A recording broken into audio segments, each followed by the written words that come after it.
Hi அனைவருக்கும் வணக்கம். Welcome back to my channel 3D lifestyles Germany.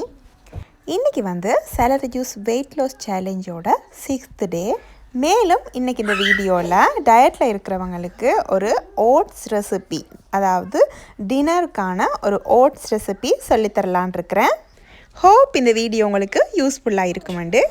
காலையிலேயே வெயிட் எவ்வளவு இருக்குதுன்னு செக் பண்ணி பார்த்துடலாம்.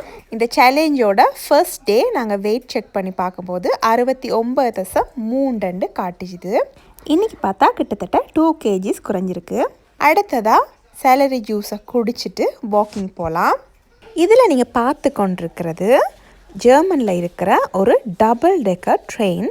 நான் வாக்கிங் போகிற வழியாக இந்த ட்ரெயின் போகும், ஸோ அதனால் உங்களுக்கு காட்டலான்னு நினச்சேன். 7 டேஸுக்கு நாங்கள் தொடர்ந்து செலரி ஜூஸ் எடுத்தோம்டா ஒரு 3 kgs மாதிரி வெயிட் லாஸ் பண்ணலான்னு சொல்லியிருந்தாங்க. இன்றைக்கி நான் 8000 ஸ்டெப்ஸ் மாதிரி நடந்திருக்கிறேன். இனி நாங்கள் ஓட்ஸை வச்சு ஒரு ஈஸியான ரெசிபி பார்க்கலாம். இந்த ரெசிபியை செய்கிறதுக்காக 2 ஸ்பூன் ஓட்ஸ் எடுத்து நல்லா வறுத்து கொள்ள போகிறேன். ஓட்ஸ் நல்லா வறுப்பட்ட பிறகு பொடி பண்ணிக்கொள்ளணும். அதுக்கு பிறகு கொஞ்சமாக எண்ணெய் விட்டு வெஜிடபிள்ஸை வதக்கிக்கொள்ளணும். மேலும் வெஜ்ஜீஸ் வதங்குறதுக்கு தேவையான அளவு உப்பு சேர்த்துக்கொள்ளணும். அடுத்ததாக அரைச்சி வச்சுருக்க ஓட்ஸுக்குள்ளே பாலை விட்டு கரைச்சி எடுத்துக்கொள்ளணும்.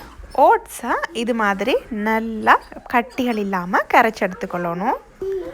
அடுத்ததாக ஒரு பாத்திரத்தில் ஒரு முட்டையை சேர்த்து மஞ்சள், உப்பு, மிளகு சேர்த்து நல்லா பீட் பண்ணிக்கொள்ளணும். பீட் பண்ண அந்த முட்டைக்குள்ளே நாங்கள் ஏற்கனவே கரைச்சி வச்சுருக்கிற ஓட்ஸை சேர்த்து நல்லா கலக்கிட்டு ஏற்கனவே வதக்கி வச்சுருக்கிற மரக்கறியையும் சேர்த்து நல்லா பீட் பண்ணிக்கொள்ளணும். கடைசியாக கொஞ்சம் நல்லெண்ணெய் விட்டு இதை பொரிச்சு எடுத்தீங்கன்னா நல்லா டேஸ்டியான டின்னர் உங்களுக்கு ரெடி ஆகிரும்.